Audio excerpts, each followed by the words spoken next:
Hey, it's Marie Forleo, and you are watching Marie TV, the place to be to create a business and life you love. And I am so excited I can barely contain myself because today's guest is someone that I've admired for so long. He's impacted tens of millions of lives all around the world, and he's written an incredible new book, which we're going to talk about today. Tony Robbins is a best-selling author, entrepreneur, and philanthropist. For more than 37 years, millions of people have enjoyed the warmth, humor, and the transformational power of Mr. Robbins' business and personal development events. He's the nation's #1 life and business strategist. He's called upon to consult and coach with some of the world's finest athletes, entertainers, Fortune 500 CEOs, and even presidents of nations. Robbins is a founder of or partner in more than a dozen companies in industries as diverse as a 5-star island resort in Fiji to custom 3D printed prosthetic limbs. Through the Anthony Robbins Foundation and his matching funds, Tony feeds 4 million people per year in 56 countries. He's also initiated programs in more than 1,500 schools, 700 prisons, and 50,000 service organizations and shelters. He lives in Palm Beach, Florida. Tony, it is so amazing to have you here. Thank you so much for making the time. Thanks for having me. So I think I told you this way back when you interviewed me for the New Money Masters. You know, I just want to thank you from the bottom of my heart. When I was in my early 20s, I went to Unleash the Power Within. Yes. And you made such an impact on me, and it's influenced everything I've done personally and everything in my business. And I just want you to hear like who you are, what you do, how you serve. It makes such a huge difference, and it means the world to me to have you here today. Oh, that is so sweet of you. So thank you for that. Let's get started, because one of the things I admire so much about you is your energy and your passion and your stamina. I mean, you've been doing this for over 3 decades, and I know everybody watching Actually getting closer to 4 now. which is awesome. It's so incredible. Yeah. And one of the things that I so admire is I feel like you keep getting better. You keep doing more. You keep serving on a higher level. And from a personal, just stamina standpoint, tell us a little bit about what you do every day. What are your habits? How do you keep yourself at this high level of service? Well, I think there's the physical side of it, which I do the equivalent of an ultra marathon every weekend. I do 52 hours. On the last day, I did 26.5 miles. The previous day, 22 miles. So just the physical side, you have to be in incredible shape. And I'm in better shape physically today, both my endurance, my muscular strength, and so forth, than when I was 25, which is wonderful. And so I do certain things for that. But I think I should mention first, what's even more important is the psychological, spiritual side of things, because I think energy comes first, not from your body. It doesn't come from eating. It doesn't come from sleeping, because I've gone without those things for long periods of time and still been able to deliver. It comes from having a mission. It comes from something that you're being pulled by, not something you're pushing on. Those are 2 forms of motivation. You can push yourself to do things, and there's only so much you can push yourself to do. But if you're pulled, if there's something that you want to serve that's greater than yourself, there's something that excites you, if there's something that you're about, something you're made for, then there's a level of energy that most people would never dream of. And we all have that, but most of us don't connect to it and unleash it. So every day I connect and unleash that every single day. I don't hope it's going to be there, even though I know it will be, even though it's there. I don't take it for granted. And so I start out with my day by a process I do called priming. And what priming is, it's not a meditation, but it has meditative qualities. And what I do is I sit down. The first thing I do in the morning, I go and I jump in a hot tub or a hot water type of experience, and then I go to a freezing water. All my homes, I'm fortunate enough to have multiple homes, that I go, one of them I have a river I get to jump in. You've been there. Yeah. There are other places I have these cold plunges. And I do that to train my nervous system to go from 0 to 60 like that. Every muscle, every nerve in your body, every organ gets, when you hit 57-degree water, it hits. And so it's just my mental discipline. Then the second thing I do is I prime. And priming is I sit down and I do a minimum of 10 minutes, because my mindset is, if you don't have 10 minutes, you don't have a life. Right. So there's no excuse. So every day, sit down, and what do? I do 3.5 minutes where I do an explosive breathing pattern, a pattern that changes my biochemistry. And after I've done that, 30 of these intense breaths 3 times, I close my eyes and I'm kind of in an altered state, and I focus first for 3.5 minutes on just everything in my life, at least 3 things that I'm really, truly grateful for. And I don't do that in a hokey way. I don't do it in a mental way. I step into my body and feel it, and I make sure at least one of those things is something really simple. The wind against my skin, the look on my son's eyes or daughter's eyes, something that is just very fundamental, but I cultivate that feeling of gratitude, of appreciation for those feelings. And I do it for 3.5 minutes. Then I do 3.5 minutes where I do this process of focusing on healing, strengthening, and serving. And I start in a circle, starting with myself, and then I go through all the people in my life and associates, and I just send love to them. Again, it may sound corny, but to me, it's a part of what I'm here for, and it's a part of cultivating that energy, that healing and strength energy, and strengthening my passion, my appreciation, my insights, my capacity, my endurance. And then I do the last 3 minutes are what I call 3 to Thrive, which is what is it that I really want to make happen? And sometimes I do that over what I'm going to do for the next 6 months or month, and sometimes it's today. I shake it up. But I see and feel and own that those things are done. And that starts, pretty much my day between those two items. And, then I have my workouts and things that I do of that nature. Yeah. And how about eating wise? Has that changed for you a lot over the years? It's pretty simplistic. I'm very simple. I eat a salad and I have some protein. I have fish, or I'll have turkey bacon. I don't eat red meat or chicken, but those are the things that I have usually in the morning, and my afternoon, evening meals are pretty simple as well. But, before I met my wife, Sage, she's been the greatest gift of my life. When we first met, she's a phlebotomist and a nutritionist and acupuncturist, so I thought this is going to be the easiest thing in the world. And I'll never forget, we went on this date and she had a wheatgrass juice, and I was like, wow, this is going to be so easy, man. This is awesome. And then she ordered a hot fudge sundae, and I was like, what in the hell are you doing? And she goes, eating, you bastard. I should give some term around bastard that I was like too rules driven. And so she had this whole thing, you zig and then you zag. So I do that with her now. I do enjoy other aspects of life, but when I first met her, I noticed she zigged a lot more than she zagged, or the other way around, I don't know which one it was, but it's been a nice balance in my life. So I enjoy food and things of that nature, but I use food mostly as fuel because life gives me so much juice. I'm not looking to get it out of food usually. And how about, because I know for me, my mind can go and I have so much excitement and so much passion that at night, sometimes winding down. Do you have a wind down process? My wife would say no. I say yes, she would say no. My wife loves sleep. Yeah. My wife can sleep 8 hours. It's the most beautiful thing in the world. To me, it's like sleep when you die. So that was one of the first things in our relationship that was a bit challenging, because I'd want to get up and just go. I'll never forget, we were in Fiji, and it's like, even there, we're supposed to be on vacation, it's our home. I'd jump up at 6 in the morning, and she's like, where the hell are you going? I'm going to start my day, run up the mountain, do it. She goes, get in bed, I'll show you how to start your day. It's like, okay, now that's a better way to start my day. Totally. But now what I've done is I get in bed with her, because she's a lady. If you get up in the middle of the night, where are you going? China. Where do you think I'm going? It's 3 in the morning. I'm going to the bathroom, So I've learned to get my work done in bed beside her, and then she goes to sleep. But I watch silly movies. I watch things to let my brain disappear. Reading does not slow me down, because then I start incorporating and using it. My mind goes crazy. I'm underlining everything. But I'll watch cartoon type movies like Family Guy or something to knock my brain out, quite frankly. Or I'll watch some silly series, I don't know. I'm thinking of now the different ones. What is it? Revenge or something of that nature. Something that my brain can just truly let go, and that's how I do it for the most part. Awesome. So, you've worked with presidents. You worked with people like Serena Williams and, one of the greatest investors in the world, Paul Tudor Jones. When you're called in to work with these incredible folks, how do you start to prepare yourself? Like, what are the questions that you ask to start to go in to serve at that level?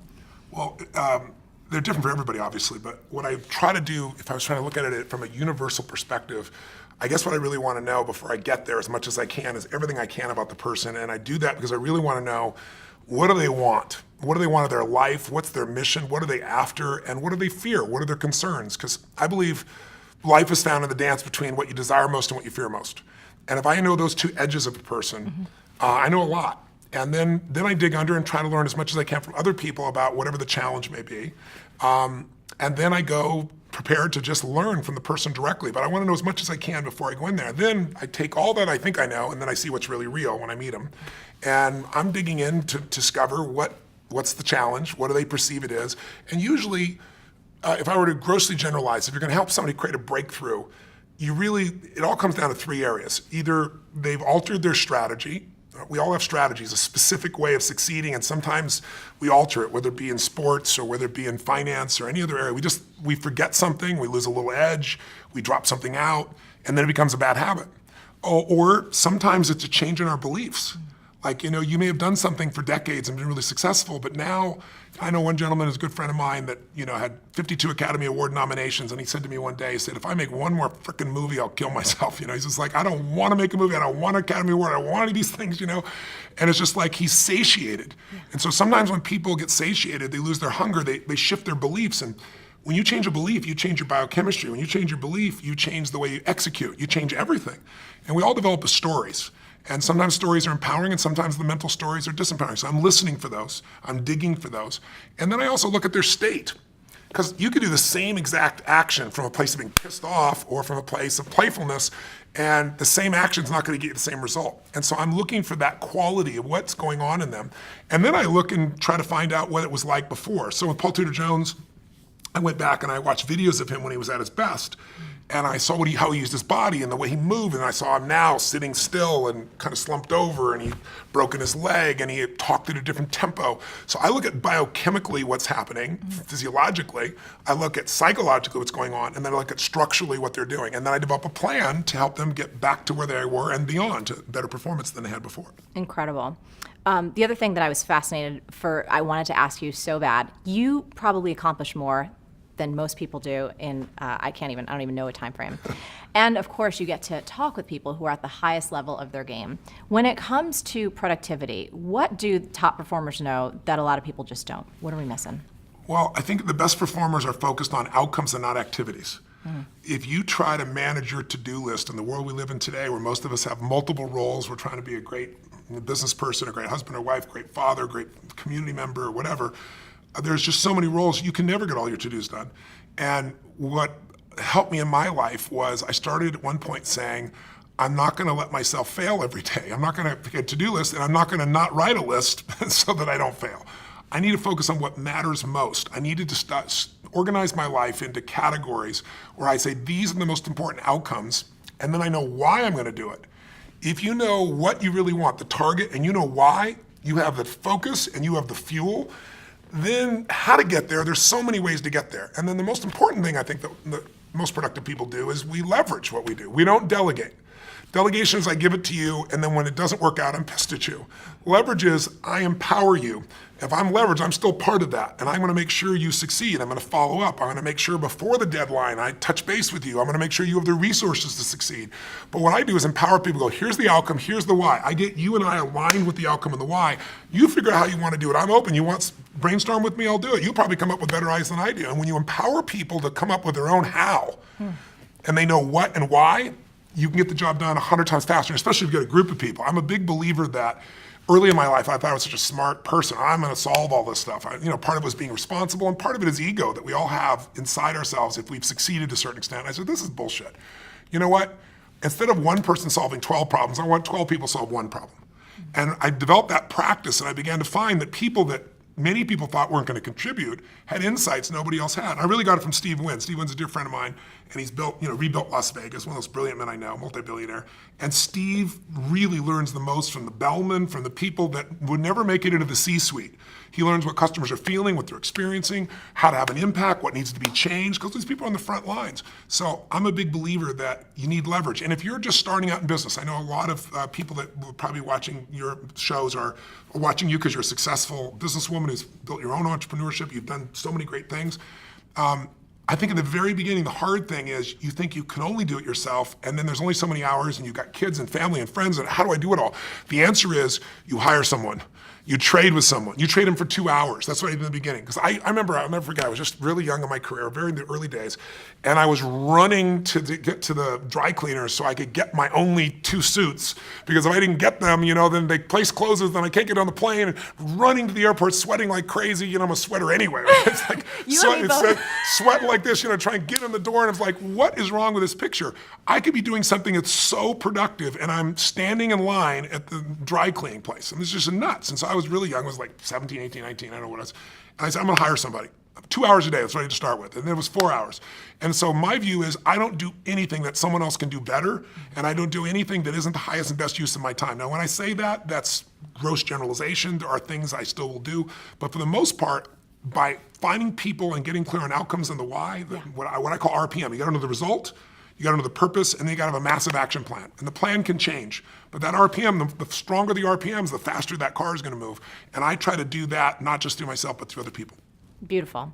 So last thing I want to talk about before we dive into the monster book, which I can't wait to get to, is this idea of slumps. I know a lot of times you're called in when someone's, either hit a plateau or they're having a tough time. So 2 questions. A lot of folks that write in, they'll ask me questions or they'll just comment on the blog and they find themselves in a tough spot. Maybe they've experienced a certain level of success and like you said with your friend, Peter, it's just like, I don't want this anymore. I don't know what I want next. Any common patterns or things that you can share about slumps and how we can support ourselves to get out of them? Well, most people hit plateaus, and the most important thing when you hit a plateau is not to be pissed off and stressed out about it because stress won't make it better. It's also not to take it lightly and go, oh my God, this doesn't matter. It's that delicate balance where you say, okay, how do I get from where I am to where I really want to be? And if you don't put the emotional charge on it, it's easier, but that's easier to say and harder to do. The pattern I see in slumps, whether it be an athlete or a financial trader or an actor or any of that nature, is number one thing that causes a slump usually is you get too comfortable. When you start doing something and you're really successful, a lot of people lose their hunger. And if you ask me, what is the single most important element of any human being that separates their level of success from the rest of the world? It's hunger. It isn't intelligence, as valuable as that is. There are people that are incredibly intelligent, can't fight their way up a paper bag. You show me somebody who's not only hungry but doesn't lose their hunger, they will dominate everything. And you see that in the greatest sports stars, the greatest entertainers, the ones that they're insatiable. And because of that, you like being around them because there's this energy about them, this passion about them, and very few people maintain that. And you lose your hunger, you go into a slump. You get overconfident. Another pattern that happens that gives people a slump is when something changes in their world that they're not prepared for. Like, I've been doing this forever and oh my God, now my relationship's messed up. Or, I've been working hard on being a lawyer and now my wife's upset, her husband's upset with me. What do I got to do here? And what it does is it throws people off their rhythm. And so I try to figure out what's happening in their environment and show them how they can win in both categories simultaneously. A third one is when people do something where they get mad at themselves, kind of like a Tiger Woods, and then he's got all the skill in the world, nothing changed in his skill, but for that year and a half or whatever it was, he was beating himself up, and in that state, it's kind of a self-sabotage. And so depending on what form I find, I enter in and make the changes, and there are almost always changes, again, in the psychology of that person, the emotion of that person, because we have these great minds. Everybody's got a great mind, or at least available great mind. But we're emotional creatures, and we forget that because we live in a society that tries to value thought much more than emotion, because emotion is scary for us. Emotion can come really fast, and so some people try to avoid it at all costs, other people are overwhelmed by it. My view is that emotional intelligence is a wonderful thing, but I much prefer emotional fitness. Intelligence is a capability. Fitness is a state of readiness. And what I do is I train myself to always be ready, and that makes you execute. And I think too many people settle for, I know this, as opposed to I'm doing this. And I try to train myself and others to be in that state of readiness all the time, because that's where life is really fulfilled at the highest level, I think. I do too, agree 100%. So let's move on to this monster book, which it is a monster in the best way. It's the most beautiful thing. So do we have a copy that we can kind of bring in? I just want to hold this thing up because it is so awesome. So Tony, I got the galley from your team, which it's like, all right, y'all, you're seeing it right here. We're going to talk about this now. I truly believe in my heart of hearts that every human being needs to get this book. They need to read it for their family, for their friends, and most importantly, the last couple chapters about service. I was in tears. I loved every bit of it. My copy is highlighted cover to cover. I've already taken action on a lot that's in the book. Yes. This is your first book in 20 years. Yes. Why this topic? Why now? And what makes it different than all the other money books that are out there? Well, one reason I haven't written a book is I hate writing. Just being honest. I'm on a plane about every 4 or 5 days. I go to 15 countries. I see 250,000 people a year. I love the live event. I love the spontaneity. You get to do something new constantly. You get to see what's really going on with a human being. And writing is an isolated, by yourself process that God bless the people that do that stuff. But I got pushed over the edge because there's only a few subjects in life that really affect the quality of your life, right? There's your body. There's clearly your relationships, your emotions, and money is one of those places. And I've shared with people a lot about this, and I grew up with in a very tough environment financially. We had no money. There were times, our car was repossessed. There were times we had no food. So, and it didn't last, but it was one of those places where you had that uncertainty all the time. And so when 2008 happened, that's what pushed me over the edge. Because when I started seeing so many people losing their homes, losing half of what they saved for their whole life, and then I kept thinking, well, the government's going to do something because this is this is a raw, horrific situation that's been brought about by a small number of people. By 2010, when nothing had been done, I was mad, and I was reading every article, I was watching every documentary, and the final one that just pushed me over the edge was called Inside Job. I don't know if you saw it, but I have it ordered on Netflix. okay, yes, yeah. It's Academy Award, won the Academy Award. Matt Damon did the voiceover, but what's amazing is they systematically showed who specifically virtually destroyed the world economy, and then showed that the punishment they got is not only all of us bailing them out, but they were put in charge of turning the economy back around and giving more money to this one again. So at the end of this film, you understand what happened, but you have one or two emotional responses depending upon your personality. Either you want to kill somebody, you're so angry, or you're depressed because there wasn't one solution to the whole thing. It's a beautiful documentary, but not one solution. I'm a solution guy, so I was like, something's got to be done. I know I'm not the only solution, but I have a unique gift. I have access. Because most people don't know, they think of me as the motivational, positive thinking guy. That's never what I've been. I've been a strategist my whole life, and Paul Tudor Jones, one of the top 10 traders in the history of the world, has been my client for 21 years.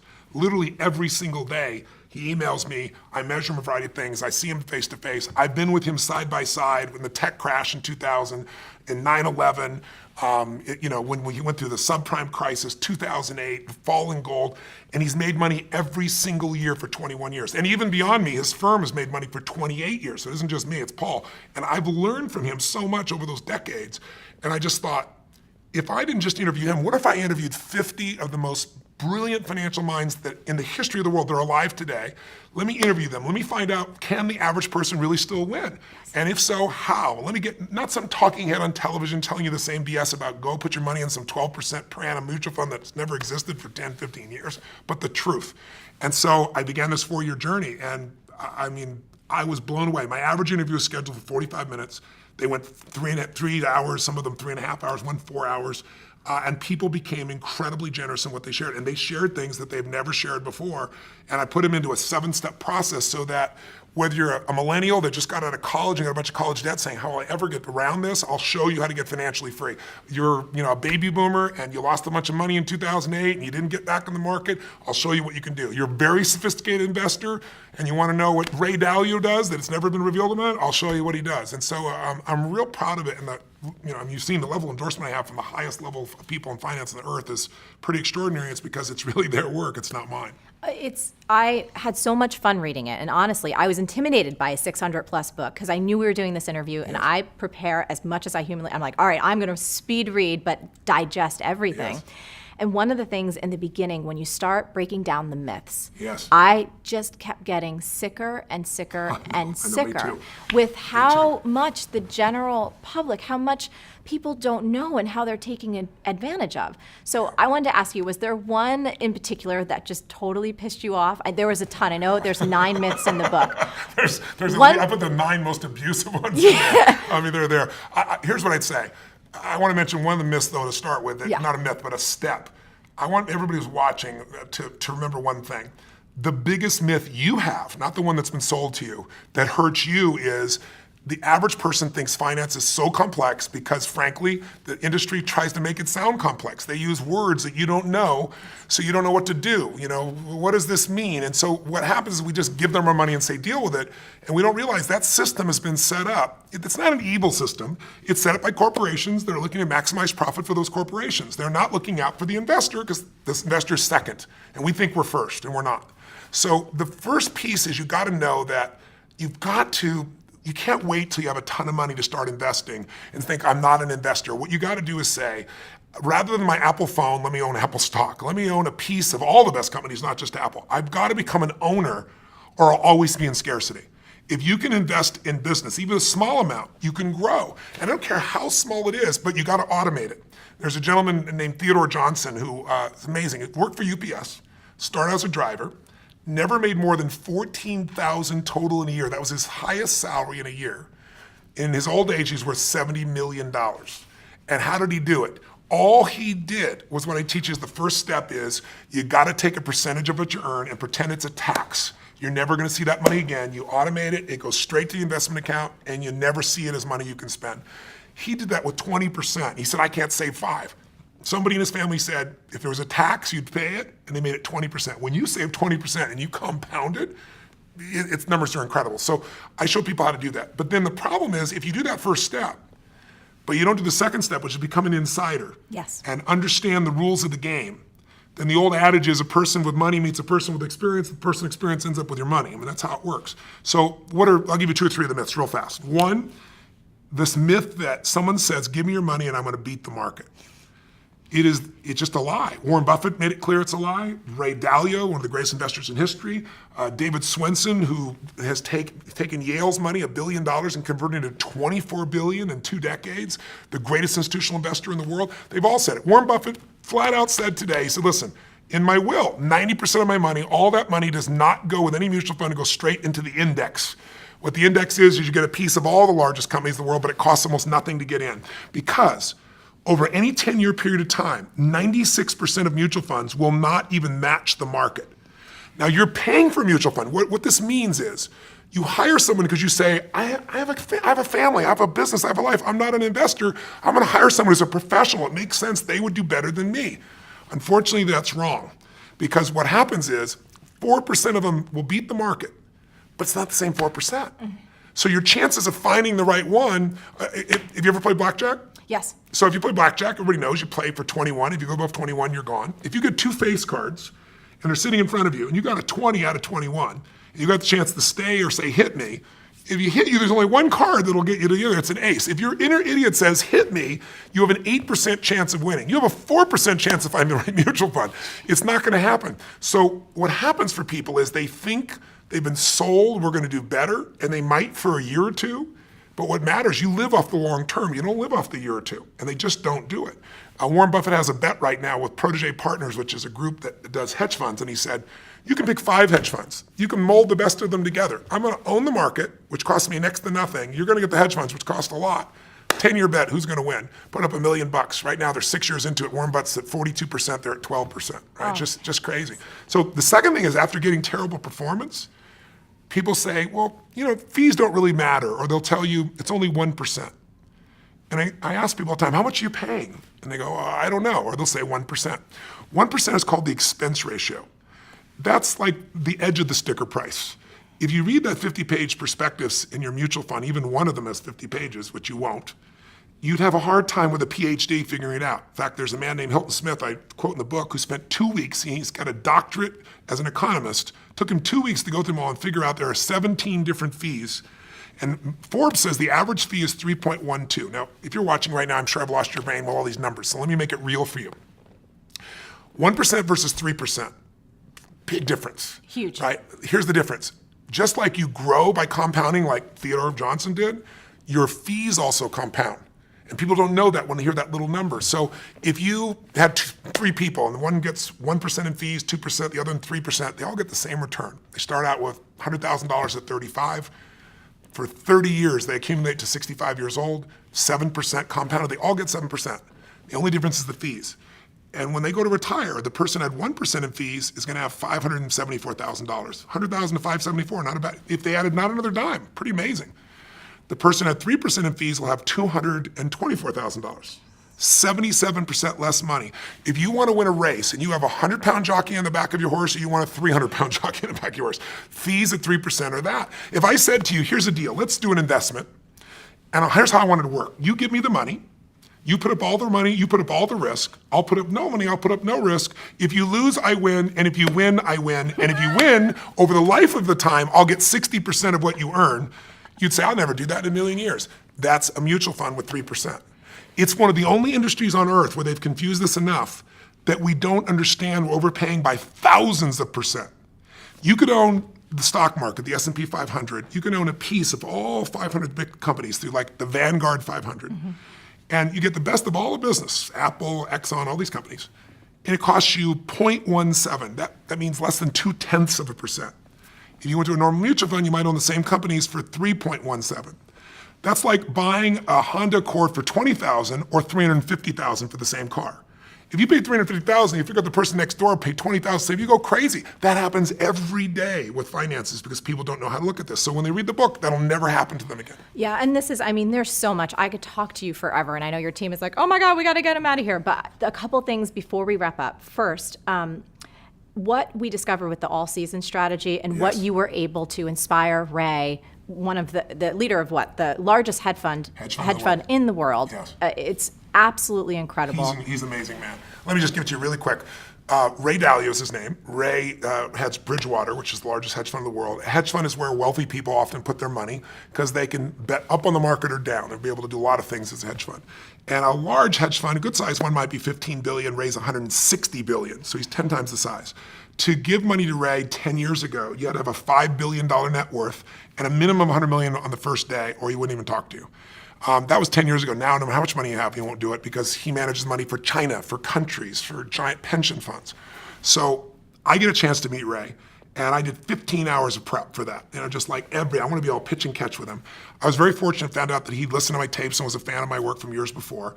And so our 45 minutes went close to that 3-hour mark again. And at the end, I said to him, went back and forth, and he really enjoyed it, and I enjoyed it, obviously, learned so much.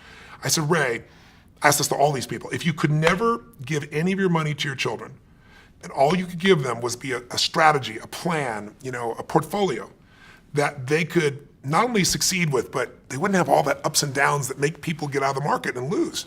I said, what would it be? And he said, my all-weather portfolio. I've already designed it. All my money's in it. My kids' money, all the money that I have for contribution to society is in it.